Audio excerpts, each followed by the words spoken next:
Animal Crossing New Leaf is a video game for the Nintendo 3DS portable gaming device and the fourth entry in the Animal Crossing series. It was released here in North America on June 9th, but it's available in many regions all over the world. As of November 1st, it has sold over 6 million copies worldwide and continues to sell. In New Leaf, you assume the role of mayor in your own storybook village and live alongside furry animal friends. And after that, the rest is up to the player.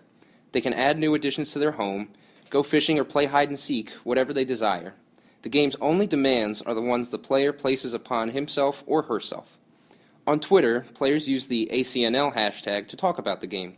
I performed research on this hashtag community using grounded theory, in which I gathered evidence without any predetermined goals other than to construct a theory from my observations. Taking a sample of tweets using tags 5.0, I categorized them into codes to determine what each tweet communicates. The two most prevalent codes I created were narration and exposition. Narration is any tweet, picture included or not, that conveys events of the player's playing experience. So when Koopa-matic tweets about attending Kit's birthday party, she's narrating the experience for us, giving us a peek at the stories unfolding in her own town. A third of all tweets narrated. Exposition, on the other hand, takes place when someone tweets a picture of their avatar neighbor to share with ACNL. It's a way to say, look at me, without necessarily associating a storyline to the tweet. It's just a way to check out somebody's outfit, like Kagura Damori tweets, I have no fashion sense. These tweets constituted roughly a fifth of the sample. With the affordances of the 3DS system, players now have the power to share those experiences easier than ever. We can see lots of tweets of players reveling in their victory in the fishing tournament, accompanied with a picture of their avatar standing in the winner's circle. We also see players gleefully tweeting about and sharing pictures of their newest piece of furniture or public works project. The newest entry in the series takes advantage of the 3DS web connectivity, inviting exciting new gameplay possibilities. Players can exchange friend codes and visit each other's towns for fun activities, swap gifts, or just leave a letter in the other's mailbox. With a screen capture functionality and Twitter integration, players can also post pictures of their playstations to Twitter. These affordances, sharing images to Twitter and scanning QR codes for design patterns directly from the 3DS, serve as examples of Schaefer's observation of designers integrating user practices into their software, saving players the step of modding the game or using their phones or cameras to take pictures of their 3DS screens to upload later. So given these means of web connectivity and sharing, what do we see when we examine the ACNL hashtag? There are some indications of community members interacting with each other here and there, asking other players if they can sell their turnips in their market for a higher price, friends screenshotting pictures of themselves sailing together, but those kinds of tweets are in the minority. Also, the majority of tweets weren't directed at anyone in particular. Only 9 out of 150, or 6%, were actually attempting conversation with another person. And as you can see, Denorigam over here is the big name. He or she gave their friend code to 16 people, but unfortunately, nobody responded to them. I even uploaded some pictures myself using the ACNL hashtag. While there are certainly some instances of community within the hashtag, ACNL is more of an ambient affiliation, which Zapovigna describes as one in which users may not have interacted directly and likely do not know each other and may not interact again. Outside of Twitter, however, I found several examples of more closely knit communities on the web. On the Animal Crossing New Leaf Facebook page, which has 52,000 likes, players not only updated to what's going on in the game, but use it as a sort of bulletin board to post their friend codes for others to add, so they can play and swap items together.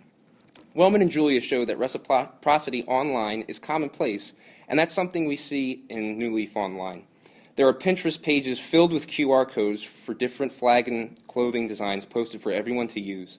There are even user-created music charts on Tumblr demonstrating how to make your own town tune sound just like your favorite song.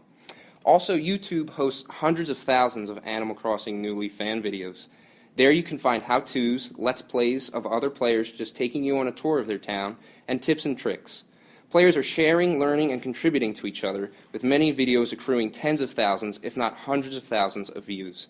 In addition to video let's plays on YouTube, players are also writing online diaries, like this one from gaygamer.net, which chronicles user Wootini's experience.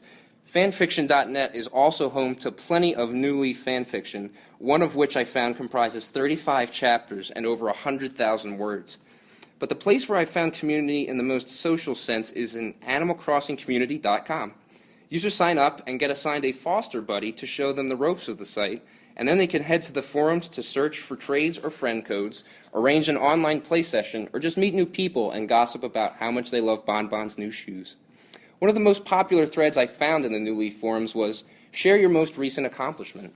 I found this thread similar to the narration tweets, and they are both connected by Duffett's knowing field idea, which he describes as, quote, "a means of entry into a realm of emotional conviction where one's feelings can seem highly personal and yet not quite one's own."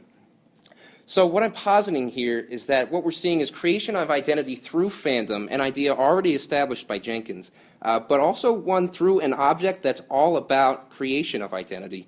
Just like fans poach text and instill new meaning into them, this game is in itself an exercise in identity creation, further engaging fan practices. Fans are using fan sites and Tumblr to help each other develop identities, not just as fans, but in the actual game. The metagame of reaching out to others to trade not only creates ties in the community, but creates an identity in-game when a player finally acquires that houseplant they wanted, realizing their identity and reinforcing their fandom. So, if you're interested in playing this game, Twitter might not be the best place to start. Think of YouTube, Tumblr, and fan sites as the rehearsal where you'll learn, practice, and prepare to make your debut on the world stage of Twitter, doing your catwalk down the aisle and strutting your stuff next to a hamster.